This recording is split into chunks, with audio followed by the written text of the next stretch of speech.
Now we're halfway there. I realized I was like, I sang that song too early. You were jumping the gun, man. Just cut and paste. Yeah, well, that's the thing. We were wearing the same clothes, so we could do that. So. What's happening, party people? Welcome to Punch More Party. My name is Daniel. This is Father Greg. We are going through our top 100 board games of all time for 2022, and now we are halfway there. We are halfway there. We're living on a prayer, baby. Yeah, a little premature last video, but that's fine. Here we are now, and it's going to be great. So if you are enjoying these videos, please continue commenting down below. We love hearing from you. We love just the nice things that you were saying about us. That always feels good, but we also really love to hear about the games that you are discovering from this list. We love to hear that you've gotten into a game or that you are going to look into a game because of something that we've talked about. We just love to just share the love and joy of board games. That's what we're here to do. So why don't we just do that? And I'll start us off. This is Legendary Encounters. Marvel or... Oh, yeah. This is Legendary Encounters, an Alien deck building. Alien, okay. That's right. So I had a really negative experience with Legendary, the Marvel one, where the cooperative / competitive nature really threw me off. So I was really happy to play a version of this game that was just pure cooperative. So I love in Alien Encounters how it just really captures the theme of all 4 of the movies, and you can just kind of play through a movie and just, even just with a deck of cards and a player board, it just makes you feel the tension of that alien is coming through the air ducts and it's going to come and get you and it's just going to bite your head off. And it was difficult and we didn't win and all sorts of horrible things happened to us, like a face hugger pops out and latches onto your face and then a chest burster gets put into your deck, and so as you're drawing cards it's like, it's coming. It's coming and I'm going to die. So then there's like a timer on the game where like you want to beat the alien before the chest burster comes flying out of your chest. And really great mechanisms to ratchet up the tension. And I think it perfectly encapsulates the theme, does it so well. I know there's been some alien games in recent history that haven't really nailed the theme or people were suspect. I don't think you need any other alien game other than Legendary Encounters. Cool. I played this once and I enjoyed it. It's been a long time since I played it, so I only have vague memories of it, but I enjoyed it. Well, I shared Maracaibo already, and I love a good Alexander Pfister. And this is another one, and this is Blackout Hong Kong. Wow. Now, this one, I got this game for $20. It came there. You could buy this game right now for dirt cheap, and you should, because what you could get in a box for $20 or $30 is outstanding value. And it's a good game. I think it came out with a ton of hype. Everyone's like, oh, an Alexander Pfister game. This is going to be amazing. And for a lot of people, it kind of fell short. And so it kind of lost maybe some of that initial buzz that it had. But there's a great thing going on in this game. It has this first of all, you don't have resources themselves. You just put sort of cubes onto this rondel to sort of just symbolize resources. But you roll this dice. If it's a red dice, it's going to generate certain resources, and a blue dice and a white yellow dice are going to generate resources. But the real gem of this game is that you have these. You start the game with 3 columns with a potential 4th column. And in each turn, you take a card from your hand and you play a card into each column. And you do whatever that card says. And some of the cards will just give you more yellow resources or more red resources or more blue resources. And other cards will allow you to occupy parts of the map of Hong Kong where you're sending it's kind of a weird theme. You're competing to save Hong Kong. There's a blackout, but you're I'm going to do a better job of getting the food to the people that need it, and I'm going to beat you. But anyway, so you're putting out these guys into, you're trying to get out and sort of divvy up you're trying to get to a neighborhood and get all the spots in that neighborhood filled up so that you can get all the tiles in that area and so on. But what happens is that as you fill up these columns, eventually you're going to run out of cards in your hand. And so then you pull back from your biggest column. So when you're placing your cards, because all your columns are uneven numbers, you're placing the card you really want to put into your biggest column. Whereas the card that you don't mind if you never see it again, well, you're happy to like put it as the first thing because it's going to take 7 turns before that column is your biggest column. Yeah. Awesome. I've heard about this game a lot, and people just kind of give it that mediocre rating. But I haven't heard it explained really, so very excited. That seems like a really cool card play mechanic. So It is. It's really that gets me interested. Okay, my 49th favorite board game of all time is Istanbul by Rudiger Dorn.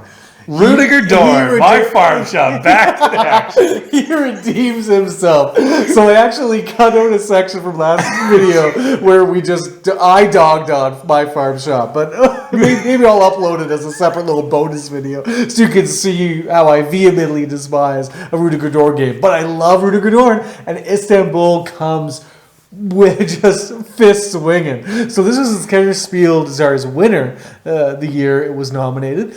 And this is a fantastic little, like, pseudo-Mancala mechanism. I don't know if you would call it a Mancala mechanism, but you got a grid of tiles, and they all have different actions. And basically, you're going around and you're picking up fabrics and resources to trade in for gems and these kinds of things. And you're basically racing to a certain number of gems. And the way that you go around the board is you have these stack of kind of like workers that you've employed to kind of go into the bazaar for you, but in order to do actions, you have to be able to drop a worker at the space you want to do an action, or you have to be able to pick up a worker from the space from where you want to do an action. And so if you ever find yourself in a position where you can't either drop off a worker or end up at a space where you already have a worker, then you kind of gotta spend a turn to kind of get everyone all situated back together again, and away you go. So it's a real kind of efficiency puzzle that you're doing, and I'm not really great at that aspect of the game, but I do love the options that you have to get these jewels. Like, you can kind of go heavy into certain kind of fabrics. You can go, and based on where these different tiles are laid out on the board, you kind of have a different puzzle before you each time you play the game. There is a standard setup, but you can kind of randomize the setup as you play. But again, a race game of the finest order is what you'll find in Istanbul, where there's all sorts of ways to accomplish what you want to accomplish, but then you're seeing all the other players around the table, they're getting jewels onto their player board, and it seems that people really keep in time with each other most of the time throughout the game. And so it really comes kind of head-to-head, really like close to the wire at the end of this game. My 49 is a game that we've actually reviewed together. And that is Radland. Look at that! Two games reviewed, and one of them gets on this list. So yeah, Radland's a nice little 2-player game from Roxley Games, and we played it for the first time, and then we did our first impressions reviews, and since then I've played this game 5 or 6, 7 times already. Okay. So I've played it a multitude of times, and every time it just gets better. I really have grown to really love this game. As you kind of learn like how the cards work better, and you kind of get a sense of like, oh yeah, this card is really good, but for the resources it costs to bring them out, man, it's just not worth it. And kind of the first time you play, you kind of just the game, I think, well recommends you certain bases to put in front of you, but as you play it more, you can draft those bases and you can choose which ones you want. And that just gives you a whole lot of different options that kind of sets out the game. It's very simple. It's there's not a lot of complexity to the kind of rhythm of the game. I think it's a first-time design. I think the guy who designed it has not designed anything else, which like blows my mind because I only admire guys who can actually design a board game. But yeah, this game just sings the art, the theme, the overall aesthetic of it just really plays. It's a great 2-player head-to-head card bladder, aka kind of Magic the Gathering sort of style, and it works really well. Yeah, this is fantastic. I don't love those kind of tactical head-to-head sort of games very often, but this simple, streamlined, not a whole lot of bookkeeping, very simple resource base, and you're just kind of like doing what you can with the kind of 3 simple turns that you got to do it, and really cool. Yeah, I would recommend it especially if you like that style of game. Radlands is awesome. Okay, my 48 is Signori. This is kind of a big, beefy Euro game from What's Your Game? They kind of came out with a bunch of games in quick succession, like Nippon and Railroad Revolution, and I don't know if Zhangguo. Yeah, I never played any of those. Yeah, okay. So big, heavy hitter. And the theme of this game is hilarious. It's basically you're a rich kind of family in sort of Renaissance time, and you're marrying off your sons and daughters to create allegiances and to make yourself more prosperous in this land. And so the mechanisms, every sort of action has a dice pool that's associated with it. And so you pick a die from that dice pool, and that indicates kind of it's the cost reduction. So the dice that you draft from that pool gives you the cost reduction to do that action. And basically what you're doing is there's a whole board over here of different places where you can have different allegiances and relationships, and they're going to give you different sort of tiles, and you're basically collecting these tiles in sort of a set collection kind of way to get you victory points. And you're also moving up these tracks, and so your sons can get into certain professions, and so you're like marrying off the daughters and putting the sons into professions of politics and clergy and all this stuff, and the higher up the tracks they go, the more points they get. It's all based on kind of drafting the right dice from these different colors of dice that you can do. And of course, like any kind of Euro game like this, there's ways that as you play, you can kind of beef up the actions that you do and make your actions better or more efficient or more cost effective as you go. And so this game is really sort of, it's thinky, it is heavy. There's just something that really draws me to it, where I just really enjoy the hunt of getting the right die, kind of the management that you have to do, the kind of money management that you have to work out to make everything work is just really satisfying. So I really like this game for its theme and also for its track pushing. You need a good track pusher in your top 100. Signori is a good track pusher that's in my top 100. I've mentioned already that I like I'll call it the Bezier game trilogy. They've produced more than 3 games, but there's 3 games that kind of seem to fit into a similar kind of style. And this is The Castles of Mad King Ludwig. Awesome. A crazy king who just decided to build a bunch of weird castles. And I love it. It's a tile placement game, but unlike a lot of tile placement games, the tiles don't fit together nicely. You're not like putting one hexagonal tile like against the other one. It's this corridor is jutting out here, and there's a room that's kind of hanging out in the middle, but it fulfills that basic sense of you don't want to put your big loud room next to your bedroom. Otherwise, the king's going to stay awake, and nobody wants that. Or you got to put your dungeon downstairs because that's where you're going to throw all your prisoners. And it's just this very thematic, beautiful kind of like game where you build out this castle and you're like, oh, look at this. I got a beautiful castle in front of me.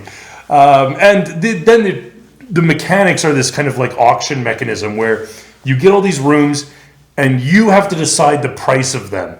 And so you kind of put out the price, but like what you're putting is for everyone, and everyone else gets to buy first. So you see a tile that you really like, and you're like, well, I don't want to pay a bunch of money for that one. I'm going to put it really cheap, but then somebody else is going to take it before you. So really kind of like this system of how much do I think that this tile is worth?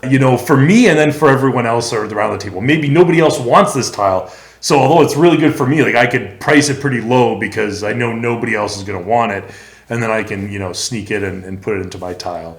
I love the end result of looking at my castle and just being able to dream about building this weird, eccentric, but cool castle. This is a really fun tile-laying game where you're just trying to get the right tiles next to each other with the most stressful situation to put a gamer in, where they are forced to put tiles up for auction and keep track of what would be valuable for which players while trying to get the maximum benefit themselves. Like, this could be like a nightmare for some gamers, but I really enjoy both aspects of the game. I love just having to keep track of what everyone is doing. And also, it's enough to just try and keep track of yourself. And there's enough kind of tedious tiles where, like, it's not a game where a lot of the tiles work well together and some of them don't. Like, you're going to have to take minus points in this game. Like, that's just something that's going to happen. So that was an interesting thing to get my head around, of just like,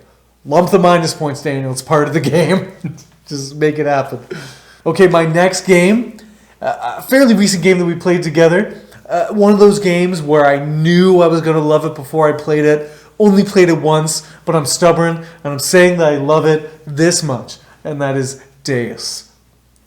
Yeah. I really, really enjoyed Deus. So again, one of my favorite games, I'm sure we'll see a little higher on the list, is Elysium. And so it's this kind of, Greek god themed. This is Roman god themed. So these go really well together side by side in my board game collection. You just kind of need that going on. So the thing that really drew me to the game and what I really thought paid off was the way that the card play works. So basically this is a card game where you use cards to get different buildings that you can place out onto a map that allow you to do different things. Buildings will get you resources based on what territory they're in on the map. They're also, you're looking at kind of majorities for having military buildings or soldiers out on the map. It's kind of typical Euro fare that you're doing. But how you do it is with this kind of card play situation where you are able to kind of appeal or worship a particular god, and a particular god kind of has a certain action affiliated with it.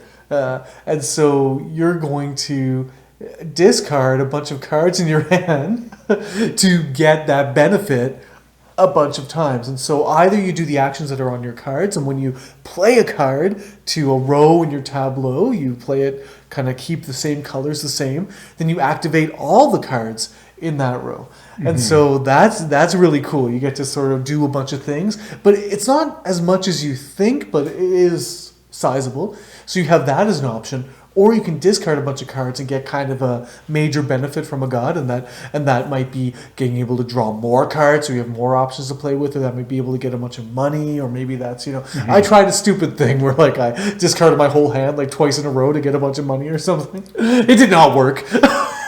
So you really have to balance between, it's good to play with the cards that you have in your hand, but then you might want to get a few more bonuses by so it's just that balance between, do I play with what I have in my hand, or do I kind of shuck off what I have in my hand to get some extra bonuses from these gods? Right. I really liked that balance. It's interesting. I like that the first card that you play, you're going to use that card, activate that card a number of times, because every time you play in that column, you say that card is going to activate again. Whereas the card that you play in the top of that column, you might get it one more time before the end of the game, if it's high up. The art is not great on this game. It's kind of an old, an older game. But you're right. The mechanics of the game really, really do make it sing. My 47, I like, as I said, history a little bit. And I enjoy a good war game, but the prospect of a war game that's so intense that has a million pages of rules doesn't do it for me. But the Academy Games line of games have a whole bunch of different war games that are real easy to get into, and I think my favorite of the lot is 878 Vikings. Okay. And so 878 Vikings, Invasions of England. One player plays the British, who are trying to defend off the Viking horde, but the Vikings come with this huge mound of troops, and they just land on England, and you're like, oh my gosh, what is going to happen? The British are, as they defend, they're going to lose the first 10 battles. Right? They're just going to lose because there's this huge swarm of Vikings that are descending upon them. But as the game goes on, gradually the Vikings get a little bit weaker and a little bit weaker, and they begin to be thinned out as they kind of spread over England, and you just begin to continually reinforcing your troops and kind of begin to push them back. And so it's just this really nice tension of this swarm of guys that just is whoa, this is deadly. But then you're like, I think I got this. Maybe we stand a chance. And so there's this meter that kind of goes back and forth, sort of judging who's in the lead, who controls the more provinces. And it kind of goes back and forth. You're trying to get it onto your side sort of at the end of the game, and so it's just a really interesting kind of historical entry-level war game. If you want to play a war game, but you don't want piles of rules and weird, like if you're okay with just rolling a dice and sometimes you're going to win and sometimes you're going to lose. If you're not okay with that, maybe go on to another game. But if you like that style, if you don't mind a good just like I threw dice and half of my army ran away, then this game could be a great winner. So is this a thing where the longer the game goes, the more likely you'll win if you're the British, and the shorter the game is, the more likely you'll win if you're the Vikings? Like, is that kind of? I think to a certain degree, I think the Vikings kind of get a random amount of like reinforcements that show up, sort of progressively, and so depending, like sometimes they just get a bad, like they get like only 9 troops, but other times they're going to get like 20.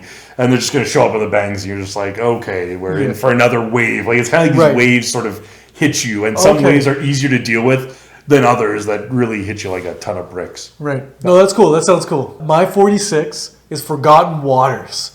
You've been eyeing this box a little bit. I have. It looks really good. Yeah, so I am not into story-based games. I'm not into app-based games. A lot of them really fall flat for me. But Forgotten Waters... man, it impressed me. So this is just the app itself. The voice work is just so entertaining. The story that it goes with is kind of this wacky, zany pirate story that doesn't take itself too seriously, but still seriously enough for you to kind of get immersed in this fantasy world. Done super well. And then the actual mechanics of the game, while it is kind of an exploration, like you're going to get Seventh Continent vibes, although Seventh Continent has pissed me off. But this has enough kind of gaming mechanisms to keep someone like myself, who's primarily a Eurogamer, really invested. And so basically what happens is you show up at a location, and there's a page, there's a book of locations. So you flip to the right page of your location, and then there's a whole column of kind of action spaces. And the way that the worker placement works is that there's a timer that you set, and you have that amount of time for everyone to place their workers. So you don't have time to really think about it, or else you're just going to get the worst space. So you just got to kind of go... And the rules tell you not to look at the kind of detailed version of what the spot gives you, to just look at the icons to give you kind of the general idea of the kind of things you'll get from that space.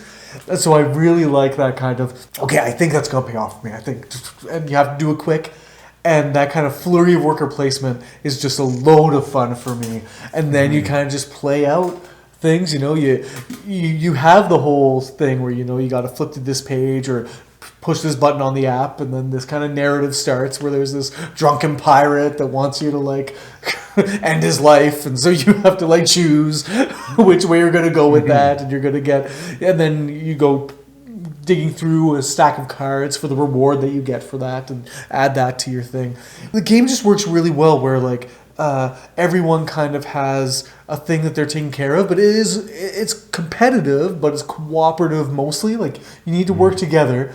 But based on like the skill checks that you do and the different kind of stats that you increase, you get to kind of cross over these thresholds on your stat chart that allow you to kind of fill in spots on your player's constellation, which lets you fill in kind of like almost like a not a mad gab, but like yeah, whatever, on your little player sheet. So you get this funny story at the end. A lot of quirky elements that combine together surprisingly well in Forgotten Waters. Everything you're saying about this game, I really, really, really want to play this. Yeah. This is really high up on my want to play list for sure. My next game, 46, is The Magnificent. This is a game about this is on my want to play list. A magic show. It's really good. There's a lot of little things that are going on. You've got this kind of central board where you're sort of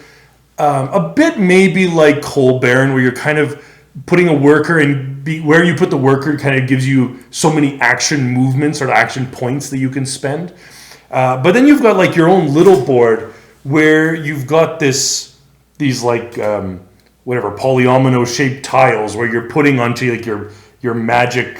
It's like your fair. You're putting down a little tent where you're going to perform this show, and a little tent where you're going to perform this show, and you're trying to cover up these little symbols, and every symbol that you cover up gives you certain bonuses, and then you got these cards in your hand, and these cards are different magic shows that you're trying to perform, but each card has certain requirements. You need this many tents on the board to be able to perform this magic show or whatever, and so you're trying to kind of synergize all of these different lots of like different little parts together, but it just goes together in a way that is very satisfying. The art is beautiful. The theme, there's not a lot of games that are about magic or like just even kind of circus sort of theme, but this game, if that at all appeases you, this game is a great one. It just really, really sings. It's a beautiful theme, really sings well. Yeah, it looks cool. It looks like it's just kind of conversions the board game, but it looks really cool.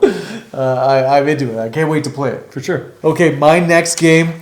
I look at my list and I have to look at it again anyway, so I don't know why I try. Go ahead. 45. We've already seen this on the list way back when. Hadrian's Wall. Oh! So Hadrian's Wall is up by 45. I just really love this game. I love a good flip and right. I didn't know that I love flip and rights, but I love flip and rights, and this is the flip and right mother of all flip and rights. Flipping right, and there was a comment down below, a random right. They said to describe these kind of games. I think that makes a lot of sense. So some way to randomize what you're going to write down on your own little player sheet. But what I love about Hadrian's Wall is just you are given a buttload of kind of different colored workers that you then can spend to fill in spaces on your player board that then will unlock more colored workers that you'll get and other resources that you can then spend. And so just a card gets flipped up and each player gets just, it feels like a ton of stuff to work with. And then you get an additional, based on kind of the card that you draft at the beginning of the round, you'll get an additional kind of few workers to work with. And then you just kind of go to town and you just make it work. And so you sit in silence with the other players around the table and you ignore them as you just do your stuff. And it's surprising how long it takes to get through a round, because it's just like this leads to this, uncovers this, scratches off this. And so there's your kind of two big player sheets that you're working with. One that's kind of standard, you're just kind of building up the wall, building up your defenses, and there's different levels of defenses. And then there's these really cool kind of guilds that you're kind of building into. And based on kind of who you go with, you're going to get certain bonuses that will help you play your game. But you can only kind of go deep into 2 or 3 of them out of the 4. And so you kind of got to know which you're going to want to sacrifice and adapt your play style to that. And I love that attention to. But I just love this. At the beginning of every round, you just get a heap ton of resources to work with. So it doesn't make you depend on the engine that you've built to go into the next round. It just kind of gives you a nice head start each round. Love the flow, love the feel, love the just sort of mental puzzle. And again, this is the most solitaire game I've ever played in my life. And so you got to know that going in. But Hadrian's Wall, gem. My 45 is a game that I love almost purely for its aesthetic and its component quality, and that is Everdell. Hey, Everdell you're right to do this. It's so beautiful. I mean, you got these little critters, and they're all performing all these little nice tasks. One is a little farmer, and he wants to be with his wife, and so you want to get the farmer and wife together in the same farm. And you're heartbroken if you don't. That's right. It's just so sad if, the farmer ends up just being a bachelor his whole life. And then the monk has his little monastery up in his tree, and it's just so pretty. And it's wonderful. He's got the little bells hanging off the twigs. I mean, I really like Chris Boswell, I think, is the artist, and just a really lovely production. And then the components, you got twigs, you got these berries that you want to eat. They're just delightful. So Everdell is just a game of taking cards, placing them into your tableau. You're trying to get different sets of cards. Because it's a big deck of cards, sometimes the different things you're trying to get might not come up. You might not get the lawyer together with the law office or whatever. But when it does happen, you're just really pleased. And at the end of the day, you got this beautiful looking little pastoral scene in front of you of all these little critters who have gone to work in their little lives, and it's just delightful. I'll tell you, this game, it feels so good when you're like still in spring and other players have moved on to like summer or whatever, and like just the way that things worked out for you, you're able to just go for it. I just love, like, it really rewards smart play. And I think this game is excellent. Like, don't be fooled by the theme. The theme is cutesy, but like there is a game in here that you can really sink your teeth into. It's fantastic. My next game, my 44th favorite game of all time. We tried to play this once. It didn't go so well. Spyrium. So it does not work at 2. Let's just put that out there. It is not going to work for you at 2 players. But again, 4 or 5 players, this game is amazing. This is an old game, same designer as Kalis, actually. And this is, you got a grid of cards. Out in front of you, you have these kind of meeples that you're going to put out in different areas. And basically, it's an auction system where you're putting meeples in between certain cards. And so you are going to be able to bring that card into your tableau if you have more meeples surrounding that card than other players. And then when that resolves, the players who take their meeples back first, they're going to get money based on the amount of meeples that are around that card. So if they kind of pull out of the auction, they go, okay, I'm done with this, but I'm going to get a bunch of money. So it doesn't work with low player count because there's not enough meeples around the cards to get the money that you need to actually do the things. And so then basically different kinds of cards, like there's cards that give you money and give you Spyrium, which is this kind of, it's like a steampunk future kind of theme. So it's this kind of industrial resource that does terrible things to people, I assume. And so you're trying to get that, and then you're getting these kind of industrial buildings that then again transmute money and resources into Spyrium, or Spyrium into points, or money into points, or whatever the case may be. And so you're just moving along that way, really trying to make the most of this auction system, which I think is really clever. But then that resource kind of running your engine. Again, now that I think about it, quite similar to Furnace. And so I'd like to play Spyrium again now, just to see how it holds up with a Furnace in the works. But I really like the theme of Spyrium.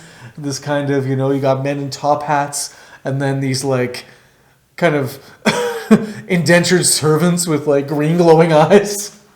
So pretty rad theming over here, but I just really love trying to make the things that you have work for you. And again, if you can't make them work for you, it comes at a cost too. So you gotta really be wise. But that auction system, pretty neat. Do I stay in or do I pull out and get money? You know the memory stick in Men in Black when they like hold up to you and you just forget your entire memory? Like, I've played this game, but I have absolutely no recollection of it. Like, I know I've played it, but I can tell you zero about it. That is how uninspiring this game was. Oh, come on. I can only assume. There is nothing that I remember at all about this game. I remember the name of it, and that is it. After that, I did play a 5-player game of this, and it was like our friend who was hosting us, his wife came home, and she was just like, "Are you guys having fun?" Like, we were just like all staring at our tableaus, just trying to make things work. It's definitely you got to get yourself into it. But I love it. I just love it. Excellent. My number 44 is Raiders of the North Sea. So Raiders of the North Sea, the only game of the North Sea trilogy that I've played. But I like what he does in his games. Like, there's always this really interesting, just little tweak on worker placement. And Raiders of the North Sea has, like, the overall game is fine, but this little tweak on worker placement just makes the game so great, which is there's 3 colors of workers, black, gray, and white. And you put a worker onto an empty spot, and then the second thing you do is you take a worker back from a spot that has a worker on it. So every round, you can do whatever you want to do. Like, you can never say, well, I couldn't go to the bank, because if it's empty, well, put a worker there. If it's full, well, you'll take it back. But the order in which you need to do those things is what often gets you into trouble. No, I need to go to the bank first, and I can't because that needs to be my second action.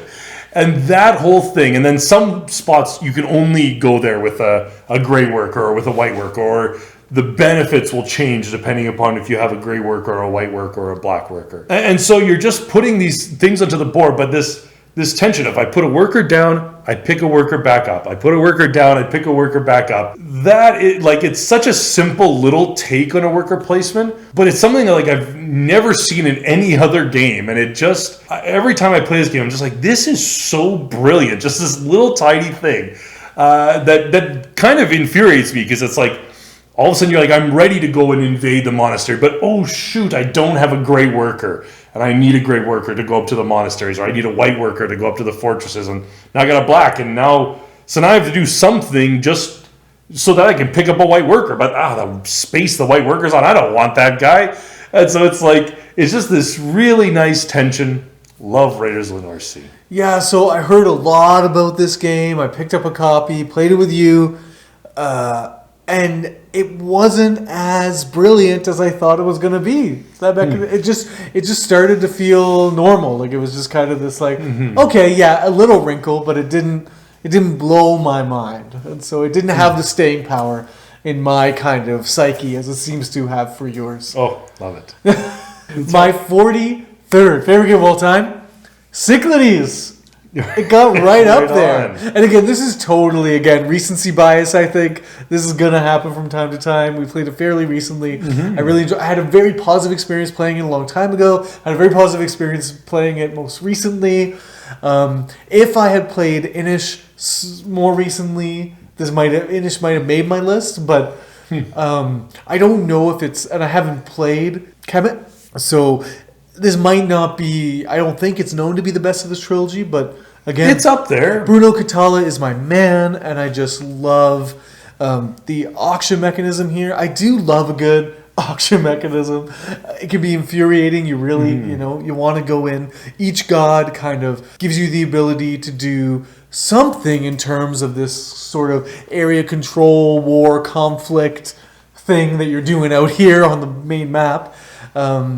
But you need to kind of get their favor first in order to do what you want to do. And it can be really tricky to get that to work, because someone with a bunch of money is just going to come and blow you out of the water every time.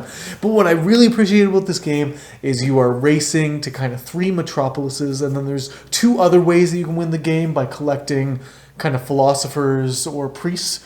Mm-hmm. And you can win the game that way too, but your primary way is you're going to build up these metropolises on your islands, and then the game just ends. Mm-hmm. And that person wins. And so you see it coming, and then you see that there's no way to stop it. That's it. We've talked about this before, but that's really what I like about this game. The auction mechanism mixed with this just very clear goal that everybody has, and you can see step by step them doing it, but then somehow mysteriously you've lacked all control to stop them. Mm-hmm. It's like, how did that happen?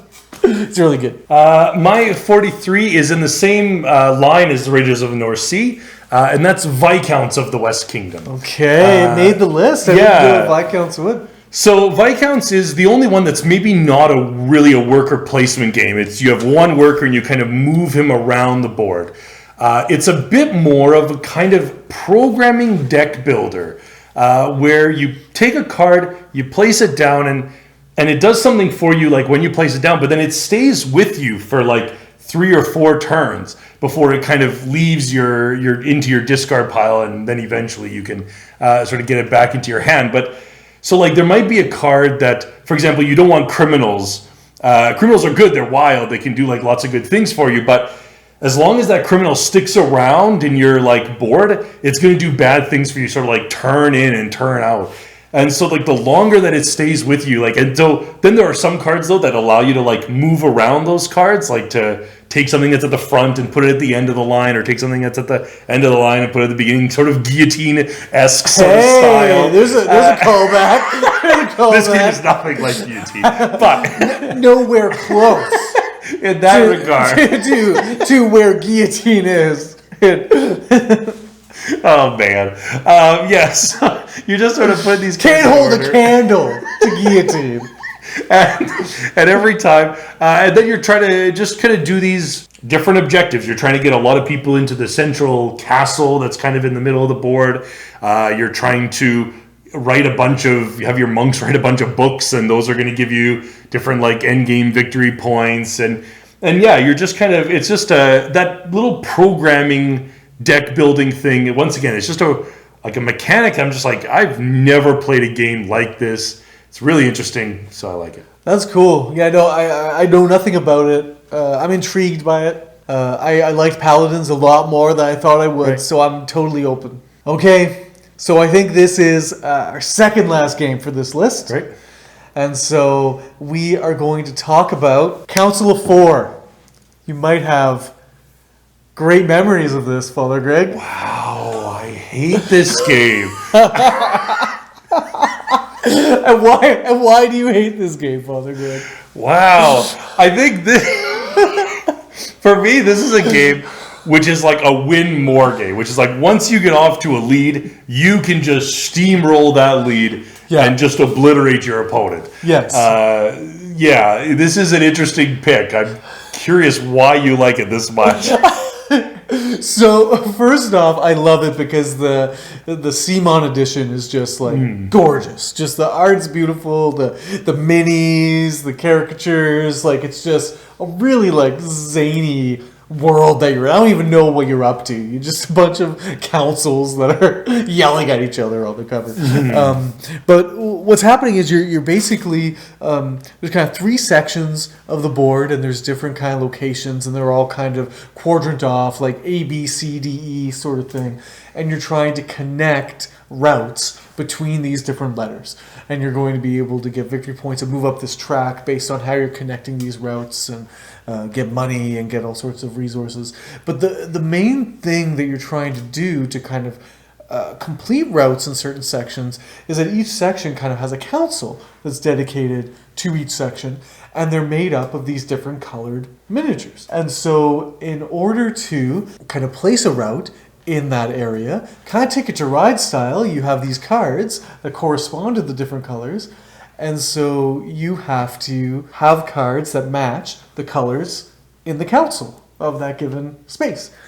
And the cool thing is that there's actions that you can do to rotate or like push the council along and kind of drop a council member off and then add a new council member to the end. And so you kind of changed up the configuration of that council, and now maybe in your hand of cards you have the right colors to be able to play in that area. And that for me is just, again, for me, why I love games, it usually comes down to one simple mechanism that I think is just really brilliant, and I just want to do that over and over again. And so just this nice little whoop. You pick one, put it on, and now you can play in that region. Really cool. Really like Council of Four. Well, that's good, because my next game I know that you also do not like. Yes! And it's by the beloved Phil Walker Harding. And this is Barron Park. Oh, man. And so Barron Park, once again, nice, just haptically satisfying. You place a little tile down, you put some bears in your park, you put a nice little path beside them, maybe some water. If you got an you put little bear statues. You might even expand. You can put this little monolith that goes around the board. It's just delightful. And every time you put down a tile, you cover up more symbols. What do those symbols do? They give you more tiles. You put down more tiles, you get more tiles. It's just this nice little ebb and flow. It's a great lightweight style game of just sort of putting in these little blocks, maybe medium light, but you're just sort of putting down these little tiles and putting bears, and the first bear tiles have more points than the bottom of the pile, so you kind of, it's a little bit of like a race. I want to get, sort of prioritize the things that are on the top of the piles, get those early, put them into my thing, and just try to fill in all those little spots. You got little bathrooms that always fill in those single little holes that you're missing out on, but yeah, love Barron Park. My problem with Barron Park is, again, unnecessary restriction. Now, again, this is great for people who can do spatial reasoning, and that's the point. Is like I just can't, and it frustrates me. I can do a degree, but not to this degree. Is you have these tiles that you're covering up with polyomino tiles, and in order to move on to a new section, you have to completely cover your tile. And I always find myself with like a little square or like something, and there's ways to fill it in. It's not impossible, it's fine. But I just always find myself in the most inefficient way filling up my square. Like people are on to 2 or 3 squares at this point, and I'm still like trying to fill in my one. Just hold on, everybody. Wait up. It's just a frustrating experience for me. Right. And you'd be right to say, well, you just are bad at it. Yes. But you're allowed to not like something because you're bad at it, right? It's true. You are. Okay, good. You're wrong, but it's okay to be wrong. It's fine. Good. Okay, here we go. Last game for this list. I always like to make a big deal of this for some reason. I don't know why it matters. But it means we're moving on to an exit. We're getting higher. We're getting higher up this list. We're getting, woo! 41, Atlantis Rising. Which should be called Atlantis is Still Sinking. Because that's all that's happening.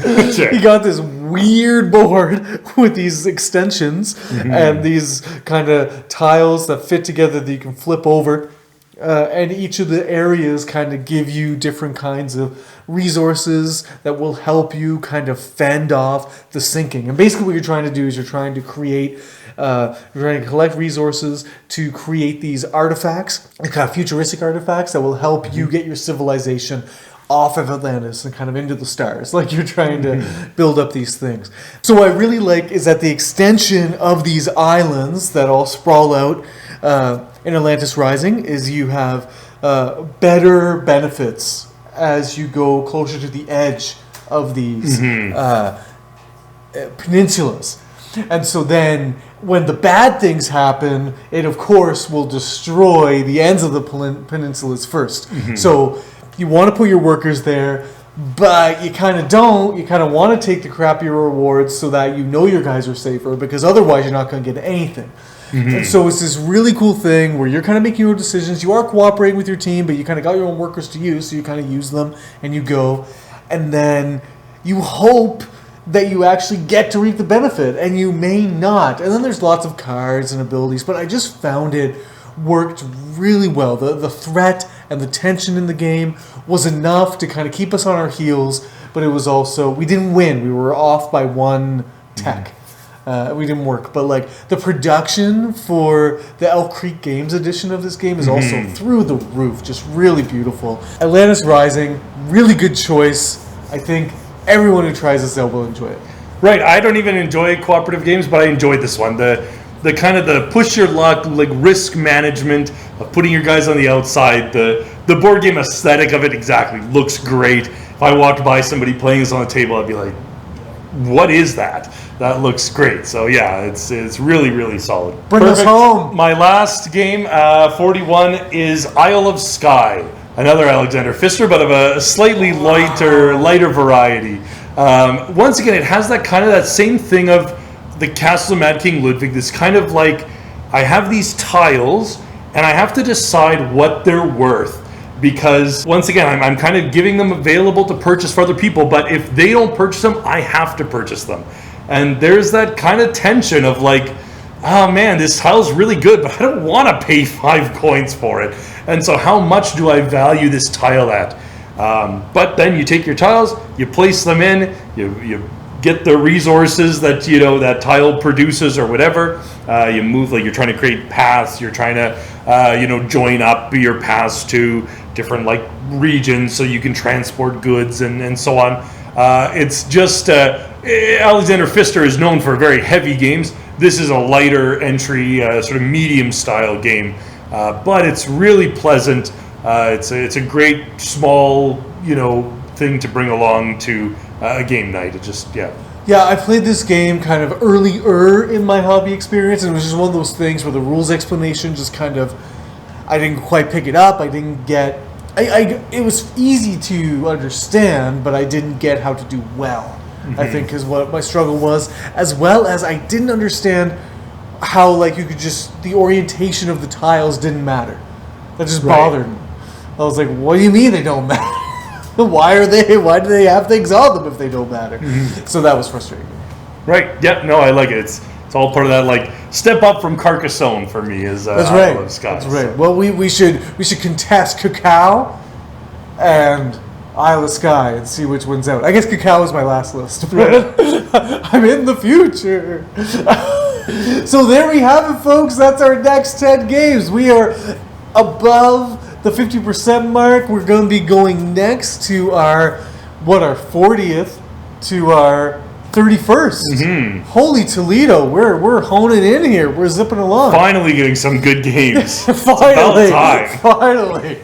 So I hope you've been enjoying this list. I hope you've been enjoying hanging out with Father Greg and I. We've been enjoying hanging out with you guys. Please let us know what you're thinking about all these games in the comments down below. We just love hanging out with you and just sharing great games with you. So like the video, it really helps. Subscribe to the channel if you're not already subscribed, and please just share this video. We'd love to get into more people's faces because we think we're kind of cool. You might think we're kind of cool, and so you can share the video on your social media. You can say these guys don't suck.